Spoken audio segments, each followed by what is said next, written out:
सभी को जय जिनेंद्र देव की। अपने गुरुओं को प्रणाम करते हुए, अपने माता को प्रणाम करते हुए आज हम एक इस सेशन की शुरुआत करते हैं। आज का सेशन बहुत ही इम्पोर्टेंट है और सभी लोग ये चाहते हैं। आज हर व्यक्ति चाहता है कि मैं ग्रो करूं, मेरा business day by day grow करे। मेरे सामने यदि किसी तरह के चैलेंजेस आए तो मैं उनको प्रॉपर ढंग से फेस कर सकूं। क्या ये बिजनेस टेक्निक्स से पॉसिबल है? क्या ये सभी चीजें ओनली प्लानिंग से पॉसिबल है? क्या ये सभी चीजें ओनली वास्तु से रिलेटेड है? क्या ये सभी चीजें एस्ट्रोलॉजी से रिलेटेड हैं या न्यूमरोलॉजी से रिलेटेड है? तो आज हमें समझना होगा कि यदि हमें ग्रो करना है तो क्या-क्या चीजों की हमें जरूरत है और किन-किन एस्पेक्ट पे हमें ध्यान देना है।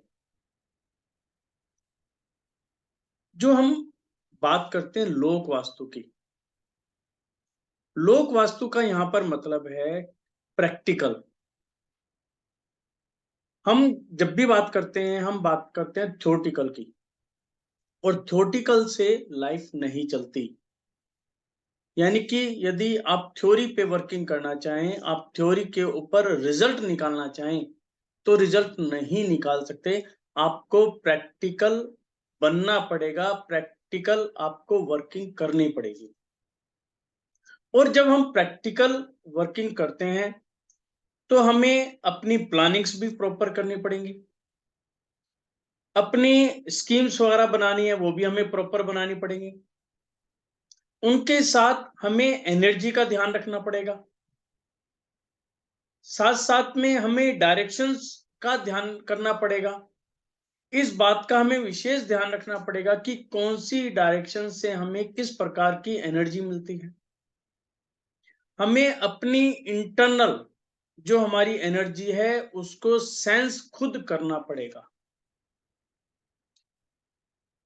आपको यह पता होना चाहिए कि जब भी हम कोई भी कार्य की शुरुआत करते हैं तो हमारी इंटरनल एनर्जी, जिसको हम कहते हैं अंतरात्मा, से एक आवाज मिलती है कि यह काम आपके लिए अच्छा है या बुरा है या नॉर्मल है।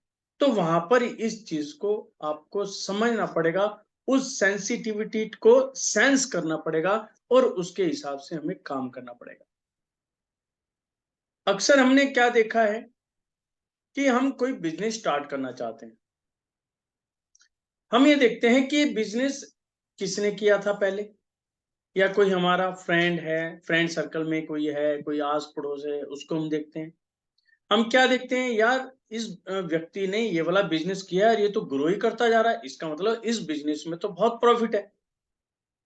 सिर्फ उसने वन साइड देखा और उस काम के अंदर पैसा इन्वेस्ट कर दिया, यानी कि उसकी गहराई के अंदर गया ही नहीं, उसकी एनालिसिस की ही नहीं, उसकी मेहनत देखी नहीं कि उसने किन किन फैक्टर्स को ध्यान में रखा है, क्या फैक्टर्स प्लस में हैं, क्या माइनस में हैं, किस सिचुएशन के अंदर वो काम कर रहा है, किन किन के साथ वो हेल्प ले रहा है। उस चीज की तरफ ध्यान नहीं देखा, सिर्फ ये देखा कि ये बंदा लगातार ग्रो करता जा रहा है तो इसका मतलब मैं भी ग्रो करूंगा। और वो बंदा क्या करता है, अपना पैसा उस कार्य के अंदर इन्वेस्ट कर देता है। पैसा इन्वेस्ट कर लिया लेकिन उसको जानकारी तो कुछ है ही नहीं, या है तो आधी अधूरी है, या जिसके पास गया उसने छोटे छोटे कुछ टिप्स बता दिए कि भी इन चीजों का ध्यान रखो। क्या इन छोटी चीजों से आप एक नया बिजनेस स्टार्ट कर सकते हैं, या इन छोटे टिप्स से आप चले हुए बिजनेस पे ग्रो कर सकते हैं? नहीं। आज के समय में यदि हमें बिजनेस चलाना है या कोई बिजनेस चल रहा है उसको स्पीड देनी है तो हमें पूरी तरह से प्लानिंग करनी ही पड़ेगी। और आज प्लानिंग करने के लिए इन्वेस्टमेंट जरूरी है, यानी कि फाइनेंस जरूरी है, और फाइनेंस भी कोई छोटा मोटा फाइनेंस नहीं लगता, लाखों के अंदर उसकी कैलकुलेशन होती है। क्या हमने कभी ये चीज सोची है कि जो हम काम करने जा रहे हैं, जो इन्वेस्टमेंट करने जा रहे हैं, क्या वो सही रास्ता है? क्या हमारी एनर्जी उसको अलाउ कर रही है, या सिर्फ हम एक साइड उसकी सामने वाले की ग्रोथ को देखकर अपनी इंटरनल जो हमारी सेंसिटिविटी है या इंटरनल साउंड है उसको हम इग्नोर कर रहे हैं? अक्सर ऐसा ही देखने में आ रहा है कि हम अपनी इंटरनल साउंड को इग्नोर करते हैं, उसको साइड में रखते हैं, सिर्फ वन साइड देखना शुरू कर देते हैं कि भी इस काम के अंदर ये बंदा ग्रो कर रहा है तो मैं भी ग्रो करूंगा। तो आज हमें यही चीज समझनी है, मेन फैक्टर्स, कि हमें क्या करना चाहिए। और जो मैं आपसे शेयर कर रहा हूं वो कर रहा हूं मैं अपने प्रैक्टिकल एक्सपीरियंस को, कि मैं जो विजिट्स पर जाता हूं तो मैं देखता हूं कि बहुत सारी चीजें सिमिट्री के अंदर सभी के साथ ऐसा घटित हो रहा है। मैं उन्हीं एक्सपेक्ट पे आज आपसे डिस्कस करूंगा। सबसे पहले यहां पर हमें एक चीज देखनी है कि हम एक बिजनेस रन कर रहे हैं और उस बिजनेस को हमें ग्रो करना है, क्योंकि मेरे पास जो मैक्सिमम कॉल्स आते हैं वो यही मेरे सामने क्वेश्चंस आते हैं कि हमारा बिजनेस ग्रो नहीं कर रहा, हमारी जो प्लानिंग्स हैं वो कंटिन्यू फेल हो जाती हैं, हम ग्रो नहीं कर पाते, हम पैसा है हमारा मार्केट फंस जाता है, या जो हमने सोचा है कि हम इतना परसेंट ग्रो कर पाएंगे वो हम अचीव ही नहीं कर। तो ऐसा क्या है जो हम भूल रहे हैं? और मुझे इस चीज का पता है कि जो जो मैं आपसे आज बात करूंगा सभी को उन चीजों का ज्ञान है, सभी जानते हैं कि ऐसा होना चाहिए, लेकिन कहीं ना कहीं हम उनको इग्नोर करते जा रहे हैं। हमारे बड़े बुजुर्गों ने जो चीजें बताई हैं वो 100% सही हैं। आपके फादर ने, आपके दादा ने, परदादा ने जो सेटअप बनाया, जो उस समय उन्होंने तरीके बनाए, वो आज भी उतने ही कामयाब हैं। मैं नहीं कहूंगा कि आपको पुराने तरीके से काम करना चाहिए, और साथ में ये भी नहीं कहूंगा कि आप पुराने तरीके को भूलकर नए तरीके से शुरू कर दें, क्योंकि बेस बेस होता है, बेस हमारा पुराना ही है। यानी कि जब हम किसी मकान को बनाते हैं, जो नींव रखी जाती है, हमें सबसे पहले नींव को स्ट्रोंग बनाना है। और वो स्ट्रोंग कैसे बनेगी? जो नियम कानून है या जो एक्सपीरियंस हमारे माँ बाप ने बताया, हमारे दादा ने बताया, उनको फॉलो करके हमें अपनी नींव को स्ट्रोंग करना है। नींव हमने स्ट्रोंग कर दी, हमने पिलर खड़े कर दिए। पिलर खड़े करने के बाद आज आप आज के हिसाब से अपने दिमाग को लगा के दीवारें खड़ी कर सकते। यदि आपने किसी भी तरह की कोई गलती कर भी ली, कोई बात नहीं, हम दीवार को चेंज कर सकते हैं, क्योंकि सारी की सारी जो बिल्डिंग है वो तो पिलर्स पे खड़ी है, तो हमें कोई टेंशन नहीं है।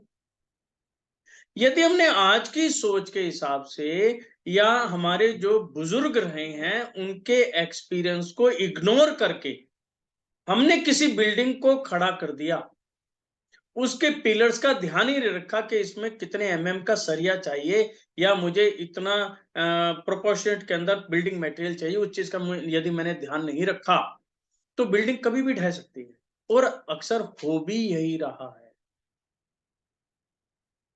मेरे केसेस के अंदर 90% प्रॉब्लम ये आ रही है कि हमें सब चीज पता होते स्वाते भी हम आज के माहौल की चकाचौंध जो लाइफ है सिर्फ उसको देख रहे हैं, यानी कि बाहरी आवरण को देख रहे हैं, इंटरनल क्या है उसकी तरफ कोई नहीं देख रहा।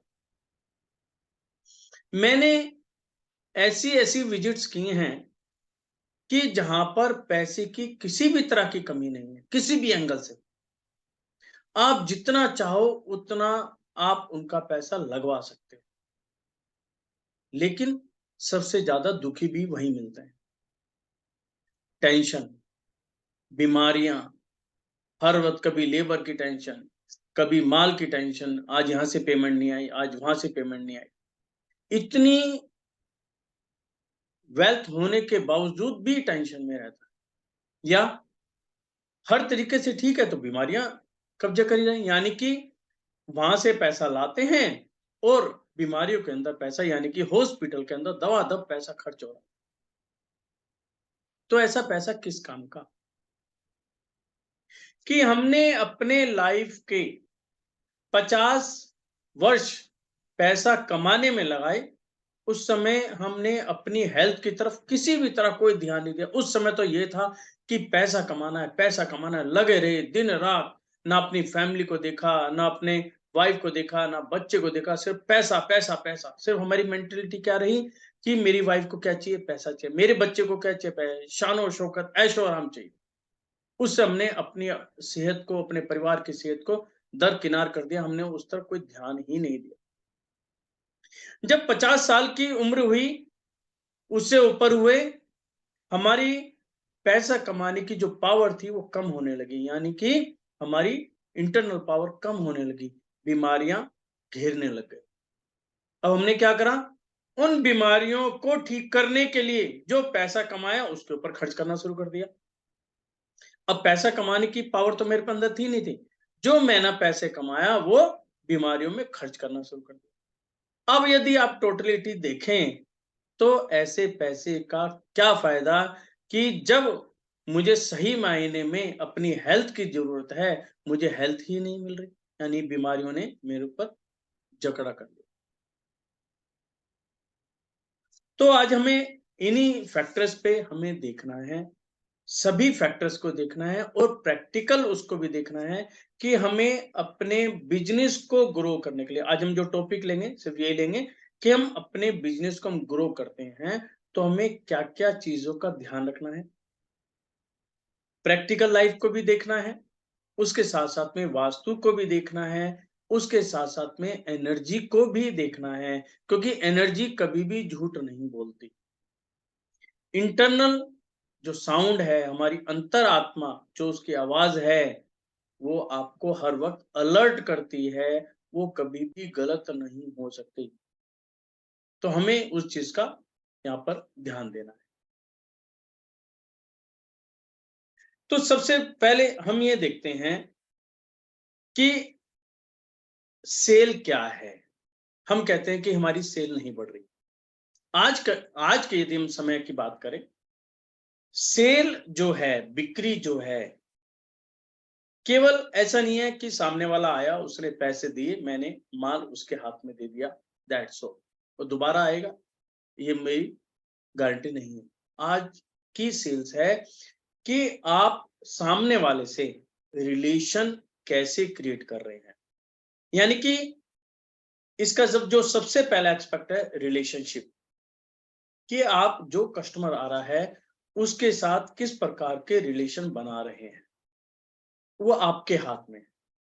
कस्टमर हर तरीके से आएगा, कुछ पैसे को देखेगा, कुछ क्वालिटी को देखेगा, कुछ आपके व्यवहार को भी देखेगा, हर चीज को देखेगा, और आपको इन सभी चीजों का ध्यान रखते हुए उस कस्टमर के साथ रिलेशन बनाने हैं। रिलेशन क्यों जरूरी है? फॉर एग्जाम्पल, आपकी एक शॉप है, या आप मान लें कपड़े की शॉप है, कस्टमर आया, ऐसा तो नहीं है कि यदि 100 कस्टमर आपके पास आए तो 100 के 100 आपके सामान लेके जाएंगे, ऐसा नहीं। कुछ लेके भी जाएंगे, कुछ देख के भी जाएंगे, कुछ हो सकता है दोबारा आके ले लें, हो सकता है कुछ ना भी आए। लेकिन ऐसा नहीं हो सकता है कि जो माल नहीं ले रहा क्या दोबारा आएगा ही नहीं? क्या ऐसी संभावना हो सकती है? हो भी सकती है, नहीं भी। लेकिन हमें यहाँ पर अपना प्रयास करना है कि जो भी कस्टमर एक बार मेरी शॉप के अंदर आ गया, चाहे वो है माल ले या ना ले, आपकी मेंटलिटी क्या होनी चाहिए, कि मेरा उसके साथ ऐसा रिलेशन बन जाए, यदि वो आज माल परचेज नहीं भी कर रहा है जब भी अगली बार उसको किसी भी आइटम की जरूरत पड़े, वो मेरी शॉप पर एक बार जरूर आए। आजकल तो ऐड में देखा आपने, कई बार लिखा होता है एक बार जरूर आना, एक बार जरूर आना। क्यों भाई? वो ये कहते हैं कि एक बार दुकान के अंदर आ गया तो कुछ ना कुछ संभावना तो बनी गई है ना। यदि कोई दुकान के अंदर आ ही नहीं रहा तो संभावना तो जीरो है। यदि उसने दुकान के अंदर पैर घुमा लिए, अंदर घूम गया, तो 50% संभावना तो है ही। चाहे वो 10 रुपए का माल ले, चाहे 100 का माल ले, चाहे 1000 का ले, चाहे लाख का ले, एक बार भी उसने बिलिंग करा ली, यानी कि आपका कस्टमर तो बन ही गया। तो यहां पर हमें ये भी चीज देखनी है कि कस्टमर बड़ा और छोटा नहीं होता, जो कि हम आज की डेट में देख रहे हैं। ये सरासर गलत है। जो कस्टमर आज छोटा है, कल बड़ा भी हो सकता है। आज आप एक शर्ट लेने गए, कल आप सूट भी सिलवाएंगे। कल आप यदि आपके यहाँ घर में शादी है तो जब भी सामान लेंगे। अब मैं एक शॉप पर जाता हूं, मैं आपको ये सारा प्रैक्टिकल आपको बता रहा हूं कि मैं क्या क्या चीज वहां पे देख रहा था और मैंने उसकी ग्रोथ भी देखी कैसे हुई, और हमने क्या क्या वहां पे चेंजेस की, उनसे ग्रोथ कैसे हुई। सबसे पहला जो मुझे अच्छा तरीका वहां पर लगा, वो ये था कि जब भी कस्टमर आपकी शॉप में या आपका कोई शोरूम है वहां पर एंट्री कर रहा है, तो यदि पॉसिबल है तो दरवाजा, आपका कोई पर्सन वहां पे खड़ा हो दरवाजा खोले, यदि पॉसिबल है तो। ये डिपेंड करता है आपका व्यापार किस लेवल का है। अदरवाइज कोई बात नहीं, कस्टमर आपका एंट्री कर जाता है। एंट्री करने के बाद सबसे पहला नियम मान लीजिए कि कस्टमर को पानी ऑफर जरूर करना है, यानी कि अपनी शॉप का पानी उसको जरूर पिलाना है। और मैंने ये चीज सेंस की है कि यदि व्यक्ति आपकी शॉप का पानी पी लेता है तो संभावना बढ़ जाती है कि व्यक्ति माल लेगा, परसेंटेज उसकी बढ़ जाती है। यदि किसी कारण से माल नहीं लिया, उसने नहीं पसंद आया, हो सकता है उसकी रिक्वायरमेंट कुछ और हो, आपके पास कुछ और माल हो, लेकिन वो निगाह जरूर मारेगा कि इनके पास क्या क्या आइटम है। नेक्स्ट टाइम जब भी उसको उस माल की रिक्वायरमेंट होगी तो वह माल लेने के लिए आपकी दुकान पर जरूर आएगा। दूसरा, मैंने क्या चीज देखी वहां पे, उसने सबसे पहले जाते ही पानी ऑफर किया। उसके बाद उसने उस वहां के माहौल को देखा, कस्टमर घूम रहा था। दुकानदार नॉर्मली एक जांच लेता है कि कस्टमर किस लेवल का है, कि माल लेगा नहीं लेगा।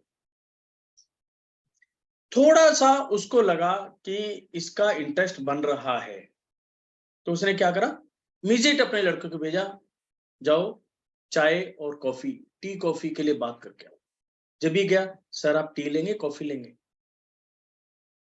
तो कस्टमर कहने लगा ये टी नहीं नहीं नहीं मुझे, सर ना प्लीज लीजिए ना, नॉर्मल है। अच्छा कोई बात नहीं, आप कॉफी पिला दो। कॉफी हाँ करने का आप क्या मतलब समझे, कि कम से कम 10 मिनट के लिए कस्टमर आपकी दुकान पर बैठेगा ही बैठेगा। उसने सभी इंतजाम अपने अंदर कर रखे थे। तो उसने क्या करा, 10 मिनट उसने वहां पर लगाए, 5 मिनट के बाद वो कॉफी ले आया, जबकि उसका मशीन थी, लेकिन उसने 5 मिनट वेट किया क्योंकि ऑर्डर लिया है। 5 मिनट के बाद उसको कॉफी ऑफर की। कॉफी पीते पीते उसका सेल्समैन उनके साथ बात कर रहा है, अपनी आइटम्स को दिखा रहा है, अपने हिसाब से वो उनको मोल्ड कर रहा है, क्या आपकी रिक्वायरमेंट है, क्या आपको कपड़ा चाहिए, कैसा डिजाइन चाहिए, करते करते उसने क्या करा, ढोकला ऑफर कर दिया। कस्टमर का नहीं सर मुझे नहीं चाहिए, नहीं सर आप लीजिए ना, एक पीस तो लीजिए। तो उसने वहां पे ढोकला ऑफर कर दिया। तब समझते हैं कि वो सेल्समैन या वो शॉपकीपर अपने माल दिखा भी रहा था, और साथ साथ में जो ये आइटम्स जो ऑफर करता उसका क्या मतलब हो सकता है। जब आप कोई भी कपड़ा लेने जाते हैं तो नॉर्मली सिंगल पर्सन नहीं जाता, या तो आप अपनी पूरी फैमिली के साथ जाएंगे या फ्रेंड के साथ भी जाएंगे, ठीक है। और साड़ी की शॉप हो तो लेडीज का एक ग्रुप बन के जाता है, कम से कम 2 लेडीज जाती हैं, सिंगल लेडीज मैंने नहीं देखी, 2 4 या जैसा ग्रुप है चलो जात लेने चले। तो सामने वाले की शॉपकीपर की इमेज हमारे माइंड में कैसी बन रही है, वो सिर्फ वहां पर निर्भर करता है कि मैंने अपनी छाप को क्या छोड़ा। चांस की बात है, व्यक्ति को कपड़ा पसंद नहीं आया, वो खाली हाथ चला गया, तो दुकानदार जब वो कस्टमर जा रहा था उसको थैंक्स बोला और कहा सर जब भी जरूरत हो आप आइएगा। तो अब आप ये सोचिए कि उस दुकानदार ने जो 15 मिनट का एक समय कस्टमर के साथ इन्वेस्ट किया, मैं यहाँ पे वर्ड यूज करूंगा इन्वेस्ट, बर्बाद नहीं किया उसने, इन्वेस्ट किया। क्योंकि इन्वेस्टमेंट क्या होती है, कभी ना कभी आपको देकर जाएगी। यदि आप कहेंगे कि दुकानदार में मैंने खर्चा किया, खर्चा का मतलब खत्म, इन्वेस्ट का मतलब आज मैंने इन्वेस्टमेंट किया है, एक बीज मैंने बोया, पौधा तो बनेगा, फल तो लगेंगे, फल तो मिलेगा ही मिलेगा, 101% मिलेगा। उसने उस कस्टमर के साथ क्या किया, एक ऐसा व्यवहार किया कि उसके दिमाग में एक छाप छोड़ दी। अब आप एक चीज और देखिए, उसके दिमाग में तो छाप छोड़ी, जो उसके आसपास कस्टमर घूम रहा था और भी कस्टमर जो थे, तो उनके ऊपर भी उसका एक पॉजिटिव इफेक्ट जा रहा था कि ये दुकानदार अपने कस्टमर्स का कितना अच्छा ध्यान रखता है। आज यदि मैं सामान लेता हूं और कल मुझे यदि कोई प्रॉब्लम आएगी तो मुझे एक अच्छा ट्रीटमेंट मिलेगा, ये एक पॉजिटिव सोच कस्टमर के दिमाग के अंदर डाल दी गई। तो ये चीजें हैं जो हमें ध्यान में रखनी है। अब ये ऐसा माहौल कैसे बनाया, यानी कि ऐसा माहौल बनाने के लिए क्या हुआ, वहां पे हमने पॉजिटिविटी जनरेट की कि कोई भी व्यक्ति चाहे किसी भी नेगेटिविटी से आपकी शॉप के अंदर आ रहा है, एक ऐसा माहौल के अंदर आए कि वहां पर वो पॉजिटिव हो जाए। अब पॉजिटिविटी जनरेट की, अब पॉजिटिविटी कैसे होगी, वहां पे हमने क्या करा, डायरेक्शंस का विशेष ध्यान रखा कि हमारी शॉप की कौन कौन सी डायरेक्शंस हैं और किन डायरेक्शंस का क्या रोल है। सबसे पहले तो हमने इस चीज पर वहां पर विशेष ध्यान रखा कि हमें कहां पर बैठना चाहिए, सेल्समैन को कौन सी फेसिंग पर बैठना चाहिए, जो आपने डिस्प्ले के आइटम रखे वो कहां रखनी चाहिए, आइटम का स्टॉक कहां रखना चाहिए, जो आपका कस्टमर आया किस फेस की तरफ, कौन सी फेसिंग के हिसाब से उसको बिठाना चाहिए, क्या ऑफर करना चाहिए। तो ये सारी चीज क्या हुई, वहां पर एक पॉजिटिव एनर्जी जनरेट हो गई। अब पॉजिटिव जब वहां पर एनर्जी जनरेट हुई, यदि कोई व्यक्ति आ भी रहा है तो जैसे माहौल के अंदर आप एंट्री करेंगे आप वैसे हो जाएंगे। हमारे बड़े बुजुर्गों ने क्या बताया कि अच्छी संगत में बैठो, बचपन से हमारे ऊपर थोप दिया गया अच्छी संगत में बैठो, ये दोस्त तेरा अच्छा है, ये दोस्त बुरा है। हमें बड़ा बुरा लगता था कि माँ बाप हमारे दोस्तों को बुरा कह रहे, लेकिन जब हम अपनी उम्र में आए तो हमें इस चीज के बारे में पता चला कि वो बिल्कुल सच बोल रहे थे कि जिस माहौल के अंदर हम रहते हैं, जिस संगत में हम बैठते हैं, हम भी वैसे ही बन जाते हैं। यहाँ पे भी सेम रूल फॉलो होता है। यदि आपकी दुकान के अंदर एनर्जी अच्छी है, यदि आपकी दुकान के अंदर एनर्जी अच्छी है, पॉजिटिव है, तो कोई भी कस्टमर किसी भी सोच के अंदर आएगा वो वहां पर पॉजिटिव हो जाएगा, एक ऐसी मेंटेलिटी के साथ बैठेगा कि मुझे सामान लेना है।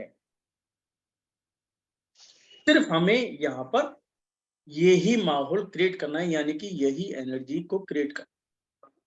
यहाँ पर ये मायने नहीं रखना कि ये जो कस्टमर आ रहा है कि मेरे से कितने का माल ले रहा है, यहाँ पर हमें ये देखना है कि इसकी बिलिंग होनी चाहिए।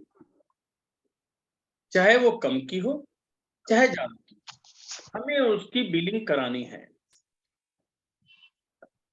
प्लीज म्यूट कर लें, डिस्टर्ब हो रहा है।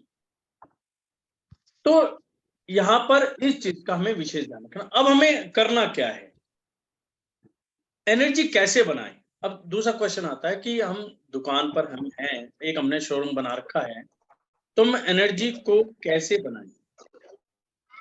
एक मिनट सर।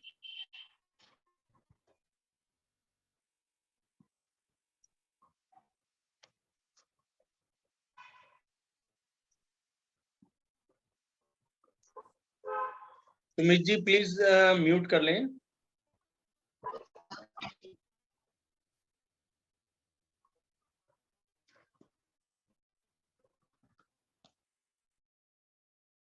क्या तो हमारा अब ये है कि हम जो हैं अपने शॉप की एनर्जी को बनाएं कैसे, सबसे पहला। अब उसमें हमें विशेष जो ध्यान देना है, नंबर वन, हमें देखना है कि जो जिस नाम से हम जाने जाते हैं, अपनी इंट्रोडक्शन कैसे देते हैं, विजिटिंग कार्ड से देते हैं।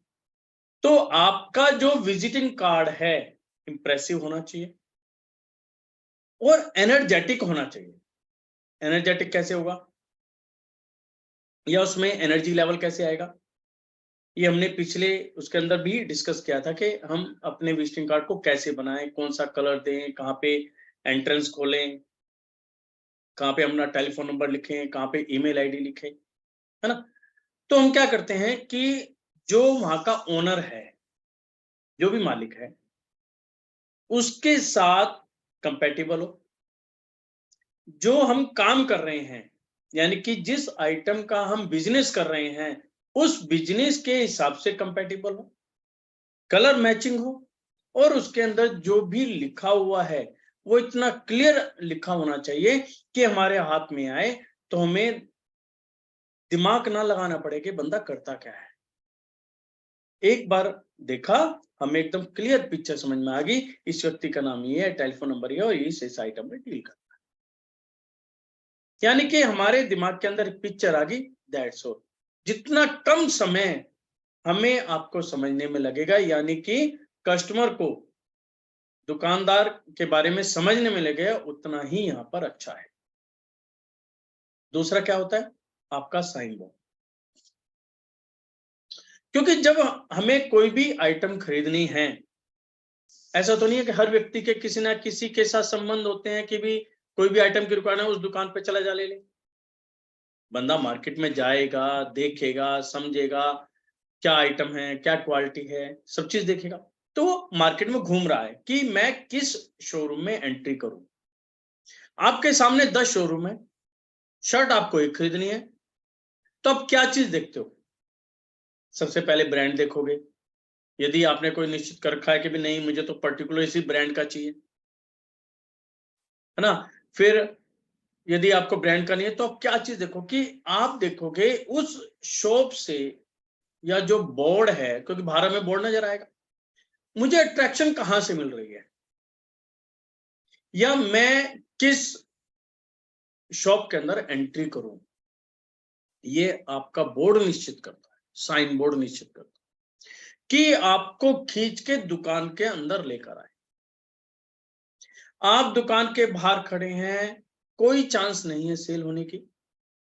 जैसे ही आप दुकान के अंदर एंटर करें तो 50% चांस बनेगा, यानी कि 50% काम किसने किया, आपके साइन बोर्ड में,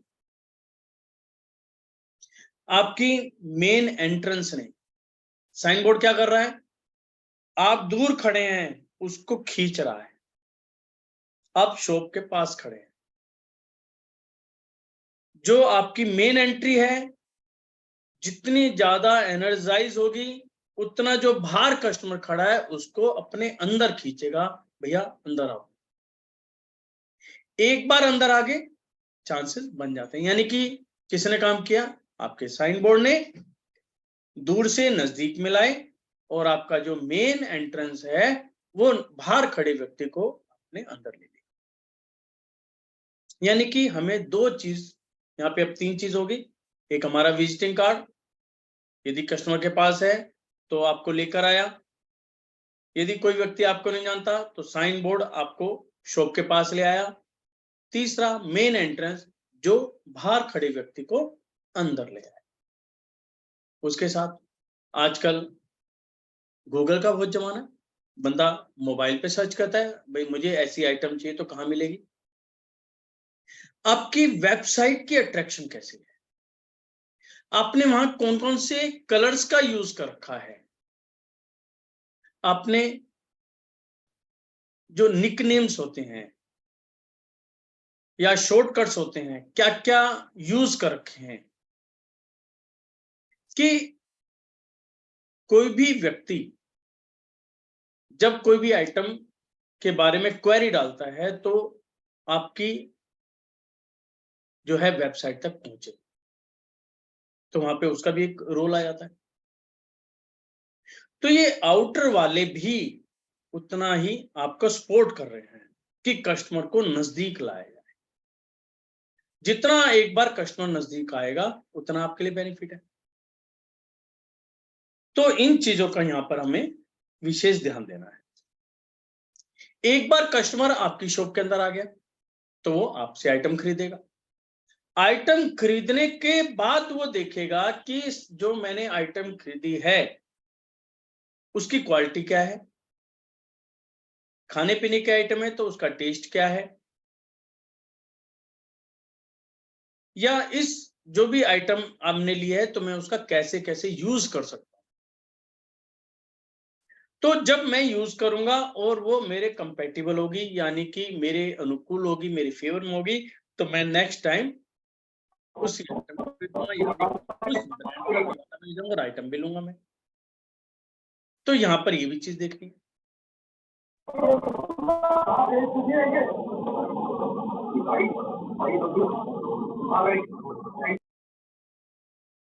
उसके बाद आता है कि आपका कस्टमर अंदर आ गया, आप कस्टमर को क्या सर्विस प्रोवाइड कर रहे हैं। यहाँ पे सर्विस का मतलब क्या है कि कस्टमर आपका अंदर आया है, आपने वाटर को ऑफर किया, आपने टी कॉफी ऑफर की, या जब कस्टमर ने माल खरीद लिया तो आप उसके सामान को उसकी गाड़ी तक डिलीवर करा रहे हैं। तो ये सर्विसेज के अंदर कस्टमर देखता है कि मैं कितने कंफर्टेबल जोन के अंदर हूं। जितना उसको वहां पर कंफर्टेबल लगेगा उतना ही आपके लिए बढ़िया है, कस्टमर दोबारा पलट के आए। और ये सब क्या हो रहा है, ये सब एक पॉजिटिव एनर्जी के दायरे के अंदर हो रहा है। अब दूसरा हम कैसे करें, हमने अपने प्रोडक्ट को बहुत बढ़िया बना रखा है, हमारी सर्विसेज बहुत बढ़िया हैं, सब कुछ बड़ा अच्छा लगता है, लेकिन अब वहां पे हम एनर्जी को क्रिएट करें, कैसे करें। अब अभी तक हमने बात करी थी आउटर एनर्जी जनरेट करना, अब हम देख रहे हैं इंटरनल एनर्जी को कैसे बनाएं। तो सबसे पहले हमें देखना है एंट्रेंस। हम एंट्रेंस कहां पर बनाएं, जैसा कि मैं हर बार बताता ही हूं कि आपकी कोई भी डायरेक्शंस हैं सभी अच्छी होती, कोई बुरी डायरेक्शन नहीं होती, लेकिन उनमें से कुछ एंट्रेंस अच्छी होती हैं, कुछ एंट्रेंस नॉर्मल होती हैं और कुछ बैड होती हैं। तो इनमें से 8 गेट जो हैं बहुत अच्छे होते हैं। नॉर्थ डायरेक्शन है तो N3 N4 का गेट, ईस्ट डायरेक्शन है तो E3 E4 का गेट, साउथ की डायरेक्शन तो S3 S4 का गेट, और यदि वेस्ट की डायरेक्शन है तो W3 W4 का गेट। यानी कि आप याद कर लो, किसी भी डायरेक्शन का 3 नंबर और 4 नंबर ये अच्छा माना जाता है, होता ही है, क्योंकि ये नदियों से रिलेटेड है। नदी जहां पे स्वच्छता रहती है, एनर्जेटिक रहता है, तालाब नहीं, नदी। तालाब वो जहां पर पानी बंधा रहे, रुका रहे, कुछ टाइम के बाद पानी सड़ भी जाता है। लेकिन नदी जहां पर बहाव बना हुआ है, पानी आ जा रहा है, फ्लो होता जा रहा है, यानी कि वहां पर एनर्जी लेवल हमेशा अच्छा मिलेगा। चाहे नदी के अंदर कितने भी गंदे नाले मिला दिए जाएं, कुछ टाइम के बाद वो अपने आप को साफ करेगी ही करेगी। तो ये एंट्रेंस इसलिए शुभ मानी जाती है और होती भी शुभ है। यदि आपकी एंट्रेंस गलत भी है तो घबराने की कोई जरूरत नहीं है, हम उनकी एनर्जी को पॉजिटिव बना सकते हैं अपने यंत्रों के द्वारा, जो आपको सबको पता है। जैसे हम यूज करते हैं ओम है, स्वास्तिक है, कलश है, अष्टमंगल है, और भी यंत्र हैं, वो डायरेक्शंस के हिसाब से देखकर कलर कोडिंग करके वहां पे यंत्र लगाते हैं। तो यदि आपकी एंट्री गलत भी है तो वो भी अच्छी हो जाती है। यानी कि आज की डेट में हर चीज पॉसिबल है। पिरामिड्स यूज करते हैं, क्रिस्टल्स, स्फटिक जिसे हम कहते हैं, उनको हम यूज करते हैं। वो एनर्जी जनरेट करता है, क्योंकि ये जो आइटम्स हैं ये नेचुरल हैं, बनाई नहीं जाती, मशीनों से बनती नहीं है। केवल शेप दे सकते हैं मशीनों से, ये खादानों से निकलती हैं। तो इनके माध्यम से हम एंट्री बना सकते हैं। जितनी अच्छी एंट्री होगी उतना आपके लिए अच्छा है। उसके बाद हमें देखना है कि जो डायरेक्शंस हैं वो कौन कौन सी डायरेक्शंस का हमें यहाँ पे विशेष ध्यान देना। सबसे पहले हमें ध्यान देना है यहाँ पे नॉर्थ ईस्ट की डायरेक्शन। अपने ऑफिस का जो भी है, सबसे पहले देखो नॉर्थ ईस्ट में क्या है। नॉर्थ ईस्ट में टॉयलेट नहीं होनी चाहिए, नॉर्थ ईस्ट हैवी नहीं होना चाहिए, या नॉर्थ ईस्ट में वेस्टेज आइटम नहीं होनी चाहिए, कूड़ा कबाड़ या जो रिजेक्शन का माल है वो नहीं। क्यों? नॉर्थ ईस्ट सीधा सीधा हमारे माइंड को अटैक करता है। जैसा सामान वहां पे रखा हो हमारा माइंड भी वैसे ही काम करेगा। यदि आपने वेस्टेज रख दी नॉर्थ ईस्ट के अंदर तो ये समझ लेना आपके माइंड के अंदर वेस्टेज घुस गई, यानी कि आप सही सोच ही नहीं पाएंगे, आपके डिसीजन गलत होंगे, आपकी इन्वेस्टमेंट जीरो हो जाएगी। क्योंकि आपको हमेशा यही लगेगा सब बेकार है, क्या करना है, सब बेकार है। यानी कि आपको कोई अच्छा बताने वाला भी व्यक्ति नहीं। तो मैं नॉर्थ ईस्ट का यहाँ पर विशेष ध्यान देना, क्योंकि डायरेक्ट हमारे माइंड को, हमारी सोच को डायरेक्ट इफेक्ट डालता। दूसरी डायरेक्शन हमारी है थी ईस्ट, यानी कि पूर्व डायरेक्शन। ईस्ट क्या करती है कि ईस्ट हमारे कस्टमर के साथ हमारे रिलेशन बनाने में सहायक है, बहुत यूजफुल है कि हम कस्टमर के साथ कैसे रिलेशन बना पा रहे हैं। कोई भी कस्टमर, हमारे लिए कहा गया है कि कस्टमर भगवान का रूप है। चाहे वो 1 रुपए की आइटम ले, चाहे 10 रुपए की ले, चाहे 1000 रुपए की ले, चाहे लाख रुपए की, हमेशा कस्टमर वैल्यूएबल होता है। क्योंकि आज यदि वो 1000 रुपए की ले रहा है तो कल 1 लाख रुपए की भी ले सकता है। आज वो अकेला आ रहा है तो कल पड़ोसी को भी लेके आएगा। यदि आज वो 1 जन आ रहे हैं तो कल 10 जने भी आएंगे, यानी कि वो चेन बनाने वाली बंदा है। तो किसी भी व्यक्ति को कम ना समझे। ईस्ट क्या कर रहा है? ईस्ट यही काम कर रहा है कि आपके रिलेशन आपके कस्टमर के साथ स्ट्रॉन्ग बना रहा है। उसकी मेंटलिटी क्या आ गई? मान लो फॉर एग्जांपल उसने एक शर्ट खरीदी, 1000 रुपए की शर्ट थी, लेकिन आपने उसके साथ जो बिहेव किया, जो वहां पे उसको मान सम्मान दिया, वो प्रॉपर ढंग से दिया, तो उसके दिमाग में यार कमाल है इसका, मैंने 1000 रुपए की आइटम ली है तो इसने क्या कमाया होगा, 100 रुपीज, 200 रुपीज, इसने इतना तो मेरे पर खर्चा कर दिया। तो इसका मतलब इसकी मेंटलिटी लेवल या इसकी सोच कितनी ऊंची है, तो इसका मतलब इसका प्रोडक्ट भी बढ़िया पाएगा, इसका प्रोडक्ट घटिया हो ही नहीं सकता। क्योंकि ऊंची सोच ये हमें ऊंचा बनाएगी, आपकी क्वालिटी को भी मेंटेन करेगी, आप हर चीज में ऊंचा ही सोचेंगे, कभी डाउन नहीं सोच सकते। तो ईस्ट डायरेक्शन हमें देते। क्या नहीं होना चाहिए? यहाँ पे टॉयलेट नहीं होनी चाहिए, हैवी नहीं होना चाहिए, गंदगी नहीं होनी चाहिए। तो इस प्रकार से हमें ईस्ट को खुला रखना है, साफ सुथरा रखना है, एक मेंटेन रखना है। ये किसका स्थान है? सूर्य का स्थान। जब सूरज निकलता है, ईस्ट से निकलता है, तो वहां पर किसी भी प्रकार की कोई गंदगी होती है, कोई वहां पे नेगेटिविटी होती है, तो उसकी रोशनी से, उसकी एनर्जी से, उसकी विटामिन से, जो उसकी फर्स्ट रेज होती है, जो अल्ट्रा वायलेट जो रेज होती है, उनसे एकदम स्वच्छ बना देता है। वही चीज हमें अपनी शॉप्स के अंदर भी कर। उसके बाद डायरेक्शन आती है साउथ ईस्ट। साउथ ईस्ट क्या? इनिशिएशन, किसी भी कार्य की शुरुआत। साथ में मनी, पैसा, चलन, पैसे का आना जाना, रोटेशन, पैसे का रोटेशन साउथ ईस्ट से घूमता है। साउथ ईस्ट किसका जगह है? अग्नि। किसी भी चीज की शुरुआत कर लें उसके अंदर अग्नि की आवश्यकता है। आप जब शॉप का मुहूर्त करते हैं, घर का मुहूर्त करते हैं, क्या करते हो? सबसे पहले हवन कराते हो अग्नि को साक्षी। ब्याह शादी होती है, दो व्यक्तियों का मिलन होता है, तो वहां पर हवन कुंड पर फेरे ले जाते हैं।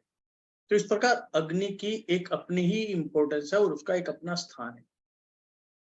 यदि हम घर के अंदर चले जाएं, हमें चाय पीनी है, हमने दूध भी डालिया, शक्कर भी डाली, पानी भी डाली, अग्नि नहीं दी तो क्या होगा? वेस्ट। और अग्नि दी तो स्वादिष्ट चाय कॉफी जो अब चीज चाहे सब तैयार हो जाएगी। यानी कि बिना अग्नि के हमारा जीवन जीरो है। आज हम यदि जीवित हैं, आज हम आपसे बात कर रहे हैं, आप मुझे सुन रहे हैं, तो हमारे अंदर क्या है? ऊर्जा ही तो है, अग्नि तो है, फायर तो है। जिस दिन ये फायर निकल जाएगी, व्यक्ति डेड। तो साउथ ईस्ट का बैलेंस होना, एनर्जेटिक होना बहुत ही जरूरी है। साउथ ईस्ट में क्या नहीं होना चाहिए? टॉयलेट नहीं होनी चाहिए, गंदगी नहीं होनी चाहिए, हैवी होना चाहिए कंपेयर टू नॉर्थ वेस्ट। अब हैवी और लाइट का क्या मतलब है? मान लो फॉर एग्जांपल ये माउस है, ये हैवी है, लाइट है। कोई कहेगा हैवी है, कोई कहे लाइट है, लेकिन कैसे? अब इसके साथ में यदि कोई दूसरी आइटम आएगी, ये मेरे पास आइटम आ गई, तो मैं अब कहूंगा कि ये मोबाइल जो है हैवी है और ये लाइट है, कंपेरिजन। तो इसलिए जो साउथ ईस्ट की डायरेक्शन का, उसका कंपैरिजन किससे है? नॉर्थ वेस्ट, उसकी अपोजिट डायरेक्शन से।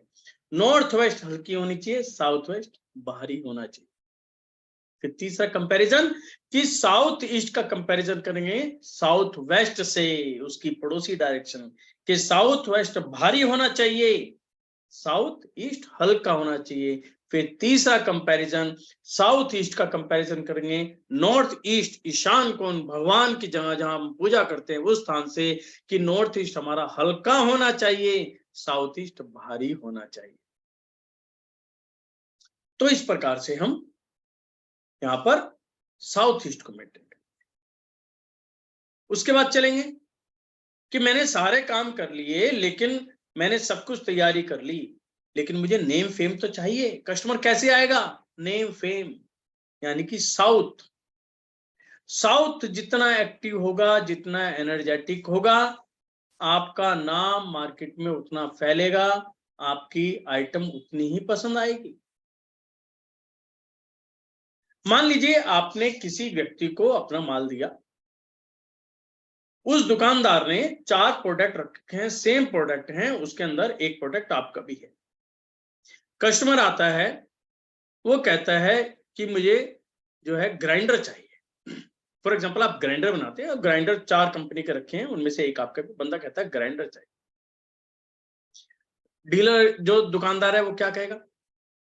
वो सबसे पहले देखा कि ये 4 प्रोडक्ट रखे हैं, मुझे इसमें मार्जिन किसके अंदर अच्छा लग रहा है, जिसके अंदर सबसे ज्यादा मार्जिन होगा वो उसी को लाएगा। भाई साहब ये लो, ये बहुत बढ़िया है।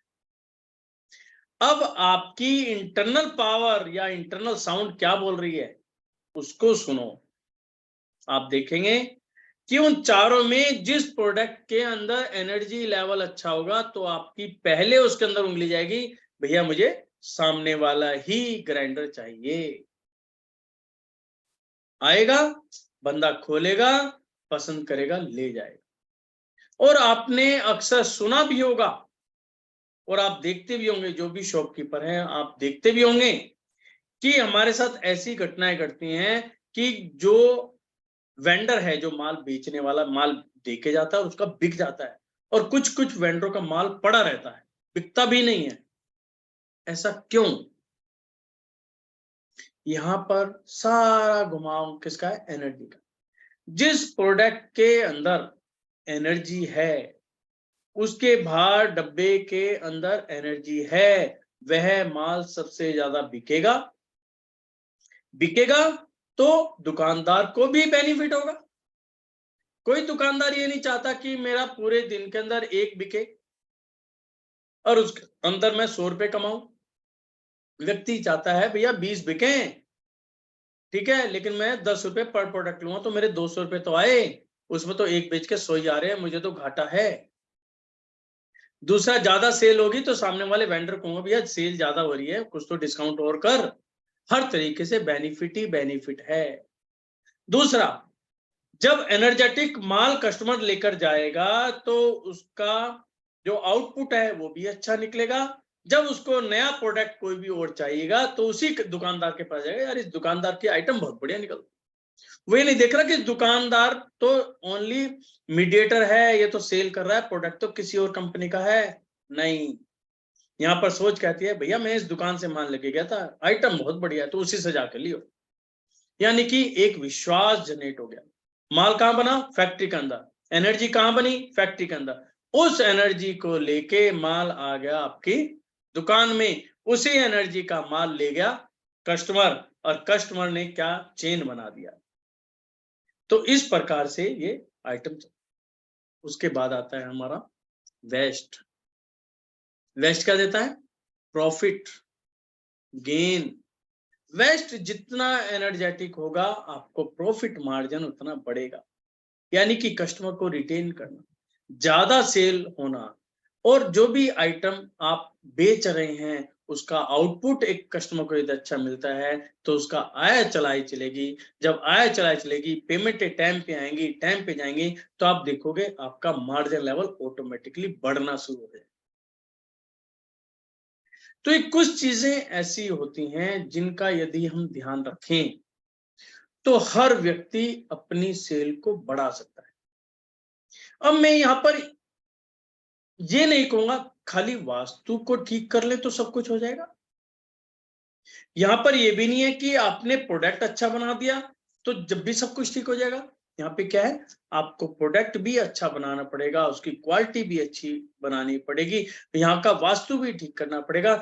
जब वास्तु आप ठीक करेंगे तो वहां का एनर्जेटिक लेवल अच्छा बनेगा, यहाँ पे पॉजिटिव एनर्जी अच्छी होगी। जो माल आपकी इस पॉजिटिव एनर्जी के अंदर एंटर करेगा तो वो माल पसंद भी आएगा, सेल भी आएगा। यानी कि सभी चीजों का अपना अपना एक रोल है, और इसे ही कहते हैं लोक वास्तु। यानी कि टोटल प्रैक्टिकल। किताबों से ये चीजें ना तो पढ़ी जा सकती हैं, ना ही सीखी जा सकती हैं। मुझे लगभग 23 साल हो गए हैं, 23-24 साल मैं इसके अंदर हूं। मैंने जो किताबों में पढ़ा और जब मैं अपनी प्रैक्टिकल लाइफ के अंदर आया तो बिल्कुल चेंज था, बिल्कुल चेंज। आज भी मैं हर रोज कुछ ना कुछ नया सीख रहा हूं, हर रोज नया सीख रहा हूं।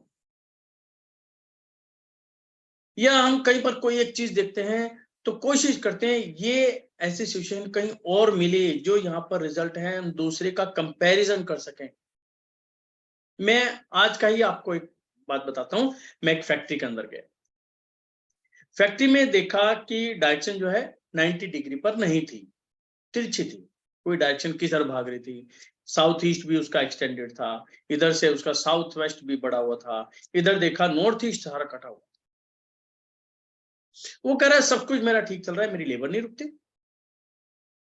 काम है तो लेबर नहीं है, लेबर है तो काम नहीं है। जब ये दोनों चीज अनबैलेंस होंगी तो क्या है, प्रॉफिट का तो मतलब ही तो लॉस ही लॉस है। और कह रहे हैं कि साथ में मेरे साथ तो ऐसी पोजीशन एक दिन आ गई कि मेरे पास काम भी था, मेरे पास लेबर भी पूरी थी, लेकिन मशीन एकदम डेड हो गई। तो आप इसको क्या कहोगे? किस्मत का खेल? नहीं, वहां पर एनर्जी लेवल 100% नकारात्मक निकला। तो यहां पर हमें ये चीज देखना है कि इस नेगेटिविटी को हमें खत्म करना है, उसको हमें पॉजिटिव बनाना है। ध्यान रखना है कि कोई भी चीज कहाँ पे बनी हुई है। अच्छा, एक चीज और मैंने देखी, हम कई बार, हम सबसे पहले हम कोशिश करते हैं कि जो भी वहां पर बैलेंस किया, एनर्जी को बैलेंस किया, तो हम पहले प्लेसमेंट कराते हैं।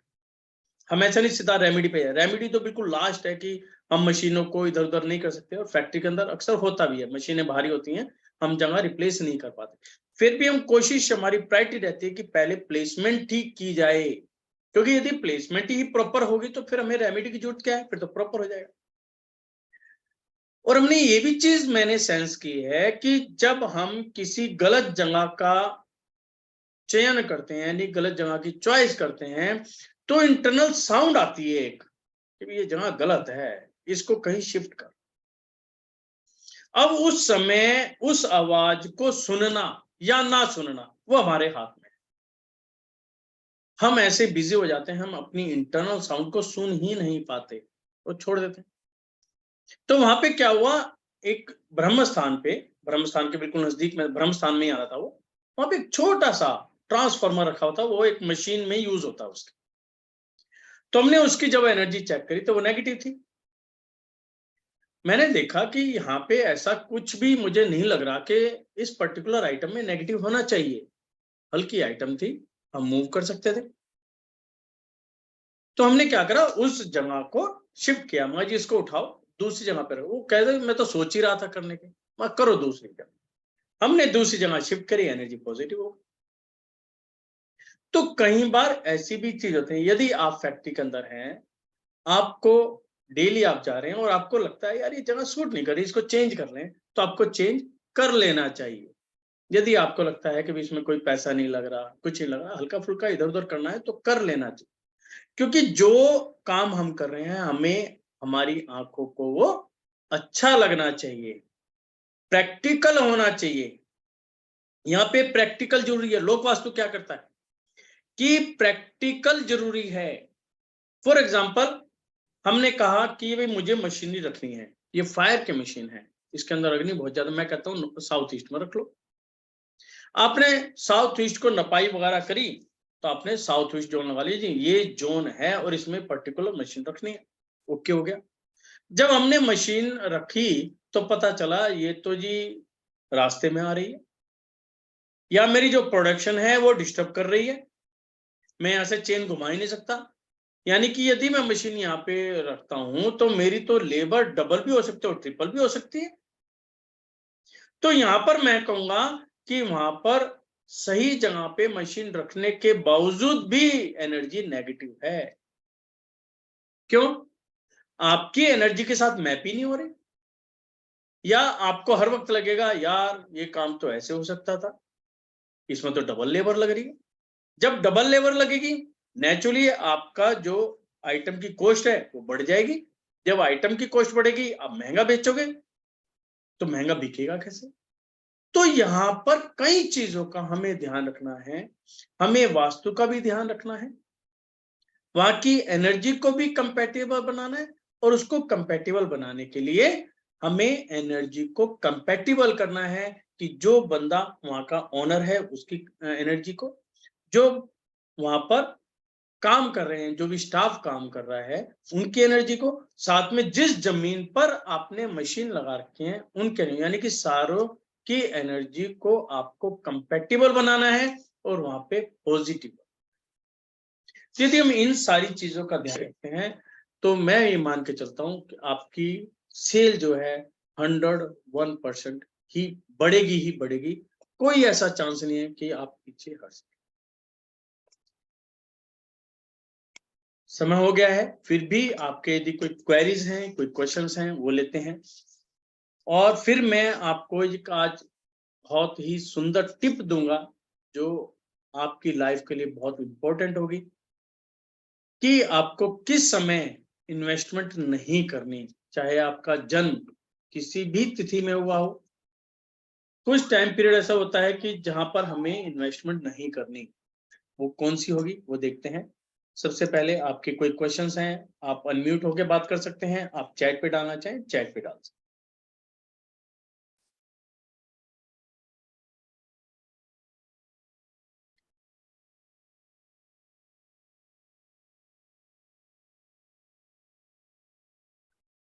जतिन जी का है कि वास्तु जोन भी बताएं कैसे सेल्स इंक्रीज हो, वो मैंने आपको डिस्कस कर लिया है। डॉक्टर शिवा, मेरा योगा और नेचुरल केयर सेंटर है, कैसे लोग एक बार तो आए। आपको मैंने बताया है कि आपको अपने मेन एंट्री को एनर्जाइज करना है। उसके तरीके मेरी पुरानी वीडियोस के अंदर भी हैं कि किस प्रकार आप अपनी मेन एंट्री को एनर्जाइज कर सकते हैं।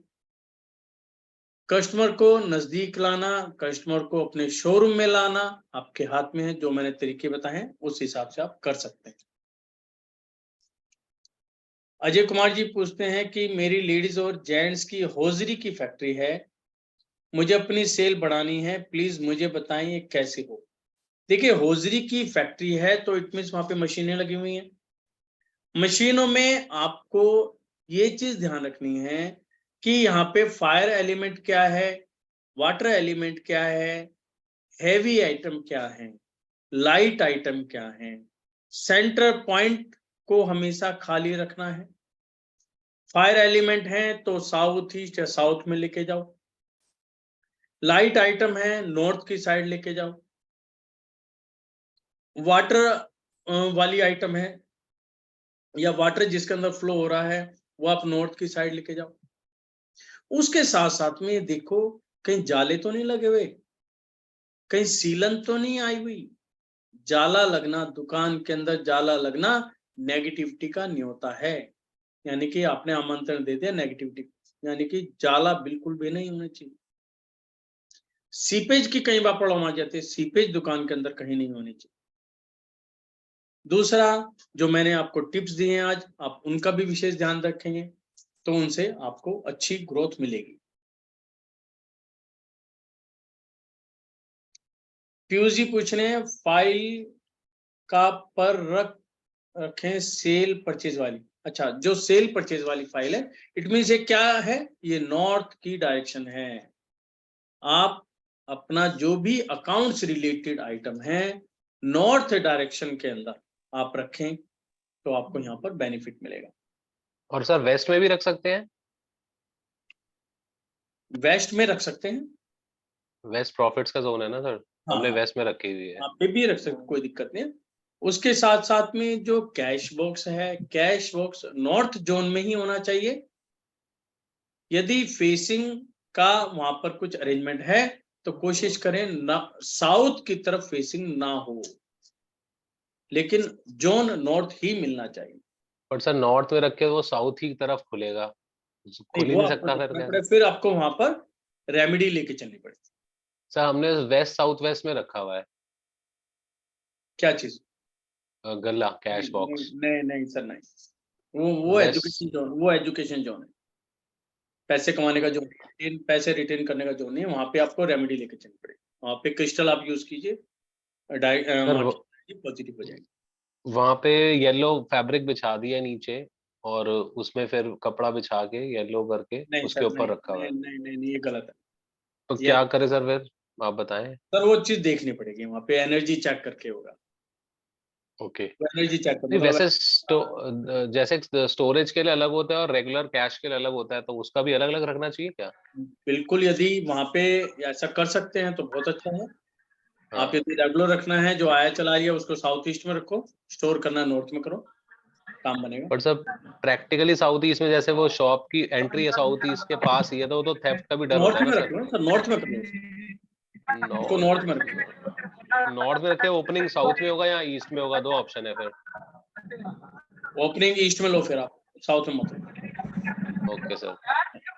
तरुण जी पूछते हैं कि भगवान की फोटो किस डायरेक्शन में होगी और हमारी फेस क्या होगी। देखिए, यहाँ पर आपको एक चीज ध्यान में रखनी है कि आपको अपनी फेस नहीं देखनी। आपकी अपनी फेस कहीं पे हो, आप अपनी फेस को छोड़ दो। यहाँ पे क्या देखना है, जो आपने भगवान की फोटो रखी है, मूर्ति रखी है, आपको उसका विशेष ध्यान रखना है। उनकी फेसिंग साउथ में नहीं होनी चाहिए। इस बात को आप गांठ बांध लो बस। अपनी फेसिंग को छोड़ दो, चाहे आपकी फेसिंग कुछ भी हो, आप ऐसा कर सकते हैं। दूसरा, ये मैं बार बार कहता हूं, आज भी कह रहा हूं, और बिजनेस के लिए भी जरूरी है और मैं ये देख रहा हूं कि मैक्सिमम जगह ये मुझे प्रॉब्लम मिल रही है कि भगवान की जगह केवल मंदिर में है। जैसे आपकी जगह दुकान पे क्या है, आपने एक सीटिंग बना रखी है, या तो गल्ले के पास, या आपने एक ऑफिस बना रखा है, आपकी जगह वहीं पर है। यदि मैं आपसे कहूं कि भाई साहब जरा कृपा करके आप गेट के ऊपर बैठे, आप बैठ जाओगे? बिल्कुल नहीं। तो आप भगवान को गेट पे कैसे बिठा सकते? भगवान का स्थान केवल हमारे बनाए गए मंदिर जी के अंदर है। आप मंदिर जी में बैठाएं। यदि आपने भगवान की कोई भी छोटी बड़ी कोई भी फोटो मूर्ति यदि आपने गेट पे या जगह जगह पे लगा रखी है, कृपया करके वहां से हटा दें।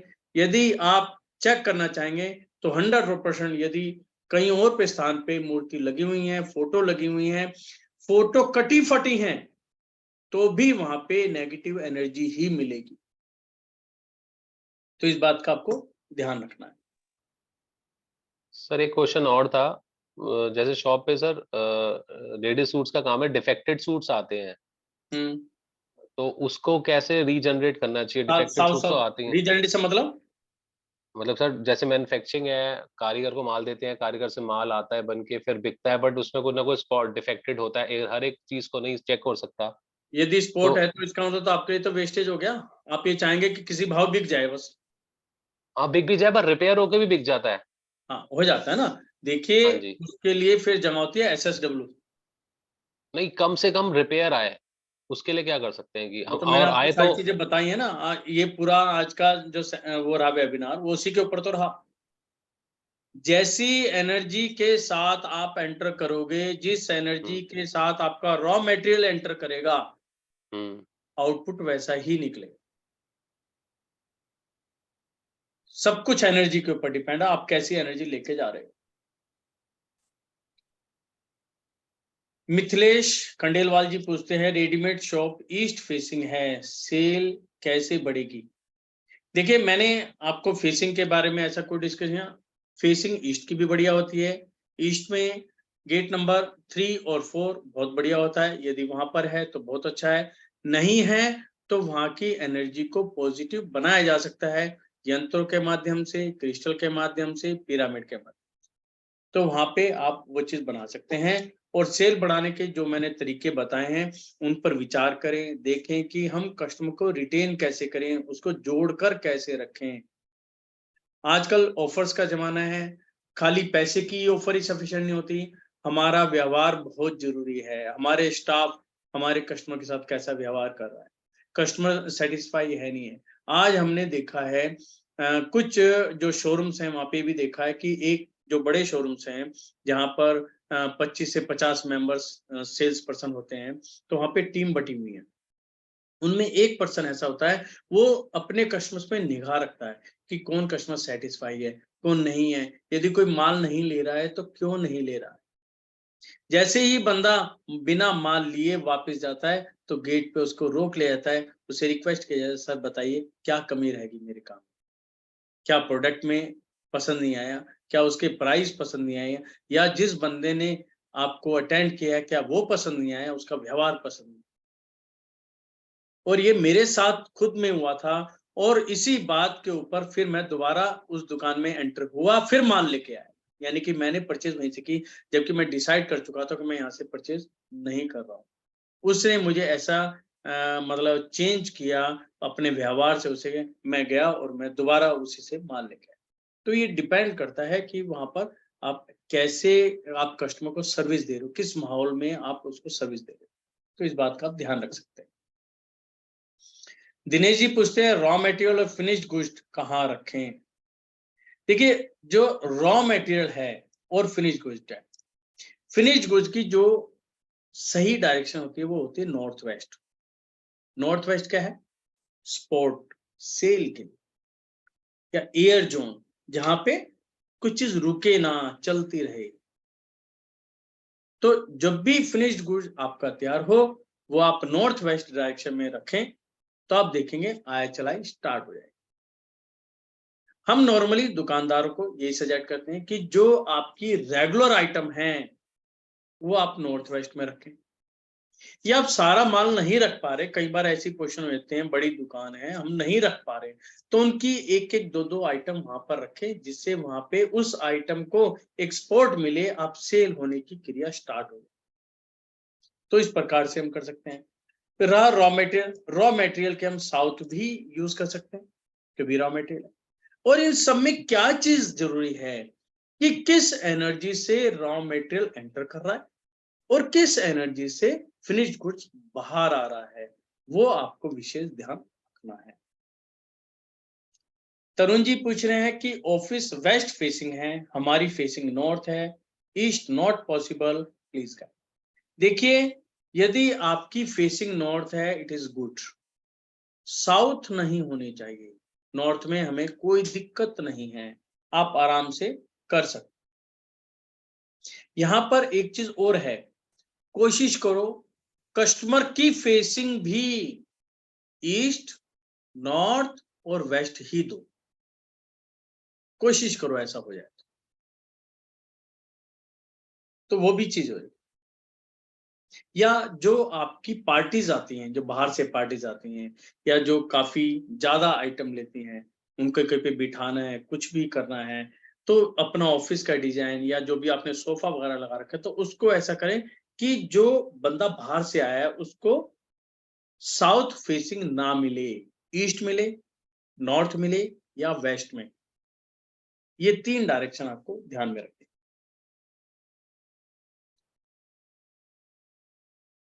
रिकॉर्डिंग आपको मिल जाएगी, मैं भेज दूंगा आपको।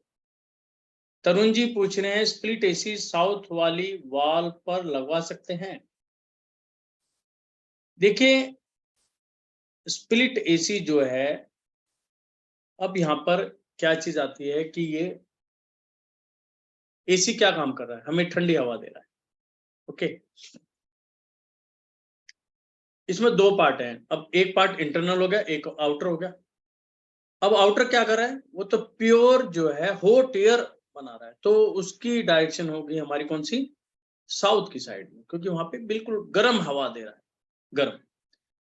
जो इंटरनल है, इंटरनल वैसे तो हमें नॉर्थ जो है सबसे अच्छी होती है, नॉर्थ के बाद हम ईस्ट में जाते हैं, ईस्ट के बाद हम जाते हैं वेस्ट में। और यदि कोई भी ऐसा कारण बनता है कि हम नहीं लगा पा रहे और हमें साउथ की दीवार पे लगाना है, तो हम यहाँ पर रेमेडी यूज कर लेते हैं, जिससे वहां की एनर्जी बनी रहे। उसका कारण ये है कि यदि साउथ डायरेक्शन में लगना है तो खराब होने के चांसेस या मेंटेनेंस जो है थोड़ी सी ज्यादा हो जाती है, तो हमें मेंटेनेंस को प्रॉपर बनाने के लिए तो हम उसको यूज कर सकते। तो ये थे आज के क्वेश्चन। और आज अभी आपका किसी का क्वेश्चन है तो मुझे बताएं, अदरवाइज मैं आज हम बात करते हैं उस टिप की कि हमें क्या कुछ करना चाहिए। क्वेश्चन है सर कि अगर ईएनई पे अगर हमारे को आउटर लगाना है और वही जगह है ईएनई में, ये नहीं, ठीक है, नॉर्थ ईस्ट, ठीक ईएनई है, ईस्ट नॉर्थ ईस्ट, ठीक है, तो ईस्ट, उसमें क्या, ईस्ट नॉर्थ ईस्ट, हाँ ठीक है, तो उसमें लगा सकते हैं आउटर, आउटर लगा सर। सकते हैं outer. Yes sir, outer, split का आउटर। रेमेडी लेनी होगी वहाँ पे। क्या रेमेडी है सर? इसके अंदर हम क्रिस्टल यूज कर सकते हैं, पिरामिड यूज कर सकते हैं। पिरामिड का इसके आउटर मशीन के ऊपर रखेंगे? मशीन के ऊपर भी लग सकते हैं, मशीन के साथ वाली दीवार पे भी लगा सकते हैं। ओके, हाँ हाँ, वहाँ पे हो सकता ठीक है सर, वो मैं आपसे फिर पूछ है। लूंगा हाँ सर। हाँ, वो हम कर सकते ठीक है। हैं। दिनेश जी पूछ रहे हैं कि कस्टमर से कैश लेते समय कस्टमर का फेस साउथ में होता है, ये गलत है क्या? देखिए, जब तक डील नहीं हो रही, जब तक आपको ध्यान है, जब वो कैश दे ही रहा है तो कैश वो किसी भी फेसिंग में दे, आपको कोई टेंशन नहीं। सिंपल सी बात है, यदि उसका फेस साउथ में तो आपका फेस तो नॉर्थ में है, यानी कि दूसरा। अब यहाँ पर रूल होता है कि आप जो कैश ले रहे हैं रख कहाँ रहे हैं, जो आपका कैश बॉक्स है वो कहाँ पर है, उसके ऊपर डिपेंड करता है। जो कस्टमर कैश किस डायरेक्शन में खड़े होकर दे रहा वो कहीं पर यहाँ पे मायने नहीं रखता, ये चीज। तो आज हम देखते हैं कि आज का क्वेश्चन क्या है। एक टिप, ऐसा कौन सा साल होता है जिसके अंदर हमें कोई नई इन्वेस्टमेंट नहीं करनी, नया काम शुरू नहीं करना, नया प्रोजेक्ट नहीं लगाना। आपकी जो भी डेट है, डेट ऑफ बर्थ, यदि आपका फॉर एग्जांपल आज है 24 ऑफ मई, यदि आपका जन्म इस साल यानी कि 2023 में आ चुका है, तो आप डेट और मंथ को जोड़ लें। जैसे आज है 24 मई, यानी कि 2 + 4 + 5, यानी कि 4 + 2 = 6 + 5 = 11, और उसके अंदर जोड़ेंगे आप 7। 11 और 7 18, यानी कि बन गया 9। यदि यह टोटल 9 आपका आता है तो आपको इन्वेस्टमेंट नहीं करनी। यदि आपका बर्थ मई के बाद में है, यानी कि आज की डेट से बाद हो रहा है, यानी कि आपका 25 मई को बर्थ है या इस साल के एंड तक है, तो क्या आएगा? 2 + 5 = 7 + 5 12, उसके अंदर हम 6 और जोड़ेंगे और 12 + 6 = 18, यानी कि ये भी बन गया 9, यानी कि हमें इन्वेस्टमेंट नहीं करनी। इस प्रकार से आपको जोड़ना है कि साल में जिनका बर्थ जा चुका है उसको अपना मंथ और डेट के अंदर 7 ऐड करना है, जिसका इस साल में आना है उसमें date plus month plus 6 add करना है। यदि उसका टोटल 9 आता है तो आपको इन्वेस्टमेंट भूल कर भी नहीं करनी। यदि किसी भी एंगल से करनी पड़ती है तो उसमें बहुत ज्यादा आपको विचार करना है, कैलकुलेशन प्लस माइनस सब कुछ करके देखना है। तो इस बात का आप ध्यान रखेंगे तो आप देखेंगे कि आप यदि कोई गलत डिसीजन लेने जा रहे हैं तो उससे बच जाएंगे। और मुझे इतना भी पता है कि जब आप इन डेटों में डिसीजन लेते हैं तो आपकी इनर साउंड आपको एक बार अलर्ट भी करती है, उसको पहचानना सीखें। उसके लिए सिंपल सा तरीका है, मेडिटेशन करना शुरू कर दें, आपकी इंटरनल पावर बढ़ेगी, और यदि पावर बढ़ेगी तो आप सभी को इस चीज का बेनिफिट होगा। तो आप सभी का बहुत बहुत धन्यवाद। जय जिनेंद्र देव।